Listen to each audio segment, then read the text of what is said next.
Hello दोस्तों, हमारे YouTube channel में आपका एक बार फिर से स्वागत है। तो आज हम बात करेंगे कक्षा 10 के चैप्टर 1 के वास्तविक संख्या पर। तो वास्तविक संख्या आपका यूक्लिड विभाजन प्रमेय क्या है, इसके अंदर हम पढ़ने वाले प्रमेय 1.1। तो चलिए देखते हैं यहाँ पे प्रमेय 1.1 है क्या। तो इसके पहले हमने जो है यूक्लिड विभाजन प्रमेय क्या के ऊपर जो है संख्या और गुणनखंड के बारे में हमने चर्चा की है। तो आज हम देखेंगे कि यूक्लिड विभाजन प्रमेय क्या है। तो यहाँ पे देखेंगे प्रमेय 1.1 दो धनात्मक पूर्णांक। जी हाँ, तो धनात्मक पूर्णांक आपको इसीलिए पहले से आपको संख्या बता दी गई है। दो धनात्मक पूर्णांक, पूर्णांक का मतलब आपका धनात्मक लिया गया, यहाँ पे ऋणात्मक नहीं। पूर्णांक कितने होते हैं? धनात्मक और ऋणात्मक, यहाँ पे न्यूट्रल होता है। यहाँ पे जो है दो धनात्मक पूर्णांक लिए गए ए और बी। यहाँ पे माना गया है धनात्मक पूर्णांक आपके क्या है? ए और बी है। इसका मतलब कोई संख्या है ये। तो दिए रहने पर ऐसी अद्वितीय पूर्ण संख्याएं Q और R विद्यमान है कि a equal to b q plus r है। यहाँ पे 0 less than equal R less than B है। इसका मतलब क्या है हम आपको बताएंगे। a और b q r आखिर है क्या ये। तो यहाँ पे जो लिखा गया a बराबर बी क्यू प्लस आर, इसका मतलब सबसे पहले हम जानते हैं ये जो आपका a है ये आपका भाज्य है। क्या है? भाज्य। यहाँ पे a आपका क्या है? भाज्य है। ये जो b लिखा है ये क्या है? भाजक। ये आपका भाजक है। q क्या है? भागफल है। भागफल है। r क्या है? शेषफल है। तो जी हाँ, तो आप पीछे जो है कक्षाओं में, पिछली कक्षाओं में आप पढ़ चुके हैं भाज्य बराबर भाजक गुणे भागफल धन शेषफल। वही आपका है यहाँ पे लिखा गया भाज्य बराबर भागफल, फिर यहाँ पे इंटू गुणे भागफल धन शेषफल। आप पीछे पढ़ चुके हैं भाज्य बराबर भाजक गुणे भागफल धन शेषफल। तो आपका सेम है, बस आपको हमने बताया कि थोड़े से इसमें कैरेक्टर चेंज कर दिए गए हैं, इसके नाम बदल दिए गए हैं, मेथड्स थोड़े से अलग कर दिए गए हैं, बस और आपका कुछ नहीं है। तो यहाँ पे लिखा गया भाज्य और भाज्य बराबर भाजक गुणे भागफल धन शेषफल। और इसका मतलब क्या है? तो अगर मान लीजिए ए के स्थान पे कुछ लिखा है, मान लीजिए यहाँ पे हमने ए बराबर मान लिया 5 और बी बराबर हमने मान लिया 4। यहाँ पे ध्यान से देखिए, जो भागफल होता है ये आपका बी, भाजक जो होता है भाज्य से छोटा होता है। हमेशा जो है भाजक भाज्य से छोटा होगा, तभी तो हम भाग देंगे उसमें। भाज्य में भाजक का भाग दिया जाता है। यहाँ पे ए बराबर हमने 5 माना, बी बराबर हमने 4 मान लिया। तो Q और R, Q का मतलब आपका भागफल, R का मतलब आपका शेषफल। तो चलिए यहाँ पे देखते हैं। तो B का हम भाग करेंगे A में। किसमें? A में। B का भाग हमने A में किया, हमारा आया Q, फिर यहाँ पे आया शेषफल R। यही आपका है, ये आपका भाज्य हो गया, ये आपका भाजक, ये आपका भागफल, ये आपका शेषफल। तो यहाँ पे लिखा गया कि अगर B और Q का गुणा करके हम शेषफल को जोड़ दें तो हमारा आंसर कितना आएगा? ए आएगा। तो यहाँ पे देखते हैं, यहाँ पे लिखा गया B, इसका मतलब लिखेंगे 4। यहाँ पे लिखा गया A का मतलब हम लिखेंगे 5, भाग करेंगे। अब Q और R का मान अपने आप निकल आएगा। तो यहाँ देखेंगे 4 1 के 4 और आपका आया A। तो आपका Q कितना आया? 1 आया और R कितना आया? 1 आया। तो यहाँ पे हम लिखेंगे a बराबर बी क्यू प्लस आर। यहाँ लिखेंगे a का मतलब आपका 5 हो गया, तो लिखेंगे 5 बराबर, यहाँ पे लिखेंगे बी क्यू, बी का मतलब आपका 4 है, यहाँ पे लिखेंगे 4 गुणे q का मतलब आपका 1 है, तो लिखेंगे 1, फिर धन आपका r का मतलब 1 है, तो लिखेंगे 1। यहाँ पे हो गया 5 बराबर 4 1 के 4 धन 1 आपका हुआ 5 बराबर 5। ये देखिए यहाँ पे दोनों पक्ष बराबर आ गए। इसका मतलब ये हुआ कि ये जो आपका ये दिया गया है ये आपका प्रमेय सिद्ध हुआ है, पहले से सिद्ध है। तो यहाँ पे हमने जो देखा, यहाँ पे लिखा गया 0 लेस देन, यहाँ पे लिखा गया 0 less than equal R less than B। अब इसको हम देखेंगे किस प्रकार से होगा। यहाँ पे आपने ये देख लिया, तो हमको देखना है 0 less than equal R less than B। तो हमको देखना है कि ये किस प्रकार से है।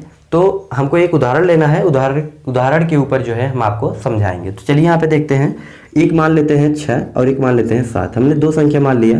यहाँ पे लिखा गया कि 7 जो है बड़ा है 6 से। यहाँ पे 7 जो है बड़ा है 6 से, तो ये आपका A हो गया, ये आपका B हो गया। क्यों? क्योंकि आपका A बड़ा होता है हमेशा B से। यहाँ पे हमने दो पूर्णांक मान लिया है A और B, 6 और 7 ले लिया। अब यहाँ पे भाग करेंगे बारी बारी से। तो भाग करेंगे 6 भागे 7, 6 1 के 6, आपका कितना आया? 1 आया। फिर हम 6 का भाग करेंगे 8 में, कितना आया? 6 1 के 6, बचा यहाँ पे 2। फिर 6 का भाग करेंगे 9 में, 6 1 के 6, बचा यहाँ पे 3। तो फिर 6 का भाग करेंगे 6 भागे 9 हो गया है आपका, करेंगे 10 में, फिर 6 1 के 6, बचा आपका 4। फिर 6 का भाग करेंगे हम 11 में, 6 1 के 6, बचा आपका 5। ये आपका हो चुका। फिर हम करेंगे 6 भागे 12, 6 दूना 12 आपका कितना आया 0। फिर 6 का भाग करेंगे हम 13 में, 6 दूना 12 आपका यहाँ पे होगा, तो लिखेंगे 12, यहाँ बचा 1। तो यहाँ पे आप भाग देख रहे हो और देखते हैं यहाँ पे लिखेंगे 6 भागे 14, तो 6 दूना 12 आपका बचा 2, 6 भागे 15, 6 दूना 12 बचा आपका 3, फिर 6 भागे 16, 6 दूना 12 बचा आपका 4, फिर आपका 6 भागे कितना 16 के बाद आपका आएगा 17, तो 6 दूना 12 बचा आपका 5, यहाँ पे 5 बच चुका। एक बार और करेंगे तो लिखेंगे 6 भागे 18, 6 तिरिक 18 बचा आपका 0। तो हमने यहाँ पे इतने भाग देख लिए हैं, यहाँ पे इतने भाग किए गए हैं। तो यहाँ पे आप देख रहे हो आपको शेषफल पे ध्यान देना है। किस पे ध्यान देना है? शेषफल पे। तो आप शेषफल पे ध्यान दीजिए और किसी पे संख्या पे आपको ध्यान नहीं देना है, सिर्फ आपको शेषफल देखना है। यहाँ पे ध्यान से देखिए शेषफल को। तो यहाँ पे आपका रिपीट हो रहा है। क्या हो रहा है? रिपीट। कब रिपीट हो रहा है? यहाँ पे देखते हैं। सबसे पहले हमारा क्या आया? 1, फिर कितना आया? 2, फिर कितना आया? 3, फिर कितना आया? 4, फिर कितना आया? 5, फिर आपका 0 हो गया। 5 के बाद आपका क्या आया? 0 हो गया। यहाँ पे ध्यान देखना है, 5 के बाद हमारा 0 आ गया, इसका मतलब 6 से छोटा है। ये 5 क्या है? R है। इसका मतलब R बराबर क्या है? 5 दिया है यहाँ पे। अब R बराबर 5 है, फिर 4 है, फिर 3 है, फिर 2 है, फिर 1 है, फिर 0 है। यहाँ पे R बराबर इतने आ गए। अब हमारा B क्या है? 6। तो जितनी भी शेषफल यहाँ पे दिखाई दे रही है आपको, जितनी भी यहाँ पे R दिखाई दे रही है, सभी जो है B से छोटा है। सभी जो यहाँ पे B से छोटा है। तो यहाँ पे देखिए, यहाँ पे लिखा गया है B से छोटा है शेषफल। तो यहाँ पे देख रहे हो कि 0 से बड़ा शेषफल है, 0 से बड़ा या 0 के बराबर है। तो चलिए यहाँ पे देखते हैं, जितनी भी शेषफल यहाँ पे आप देख रहे हो, 0 के बाद 1, 2, 3, 4, 5, 5 के बाद फिर आपका 0 आ गया। इसका मतलब आपका 5 ही तक आ रहा है। और 5 तक क्यों आ रहा है? क्योंकि यहाँ पे 6 लिखा गया। इसका मतलब ये हो, जो हमारा B होगा उससे 1 कम आपका शेषफल हमेशा आएगा। तो यहाँ पे लिखा गया 0 से छोटा आपका, 0 से बड़ा आपका शेषफल है। तो यहाँ पे देख रहे हो, या तो 0 के बराबर यहाँ पे लिखा गया, या तो 0 के बराबर है, या तो 0 से छोटा है। यहाँ पे 0 है, 0 के बराबर, 0 से बड़ा है और इसके बाद 0 के बराबर है। 0 से छोटा नहीं है, 0 से छोटा नहीं है, 0 के बराबर होगा या तो 0 से बड़ा होगा, इसमें शेषफल आपका। तो हमने यहाँ पे भाग दिया था, तो आपका शेषफल जो आया था 0, 1, 2, 3, 4, 5, किस में भाग किए थे? A में भाग किए थे B का, इसका मतलब 7 में भाग किए थे 6 का, और यहाँ पे संख्याएं हम चेंज करते गए, 6 आपका वही रहा। तो जो आपका 6 लिखा गया है, यह जो है R से क्या है? बड़ा है।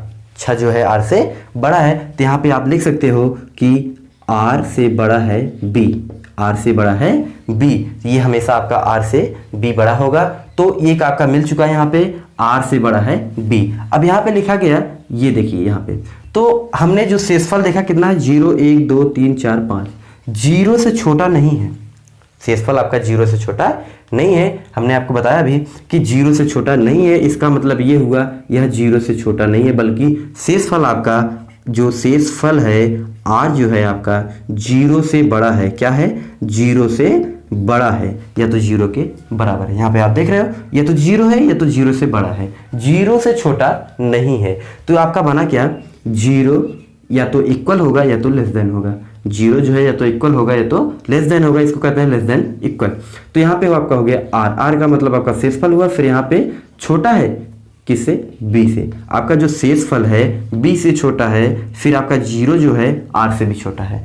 तो ये इसका मतलब आपको समझ में आया कि 0 less than equal R less than B, इसका मतलब क्या होता है। यहाँ पे लिखा है A बराबर B³ प्लस R, इसको हमने बताया इसका मतलब क्या होता है, और इसका भी मतलब आपको बताया गया। तो प्रमेय 1.1 आपको समझ में आया होगा कि यूक्लिड विभाजन प्रमेय क्या आखिर है क्या। तो आपको एक कंफ्यूजन यहाँ पे होती होगी, यूक्लिड विभाजन एल्गोरिथम, यूक्लिड विभाजन प्रमेय क्या, दोनों एक ही है। आप चिंता ना करें, बिल्कुल नहीं, दोनों एक ही है।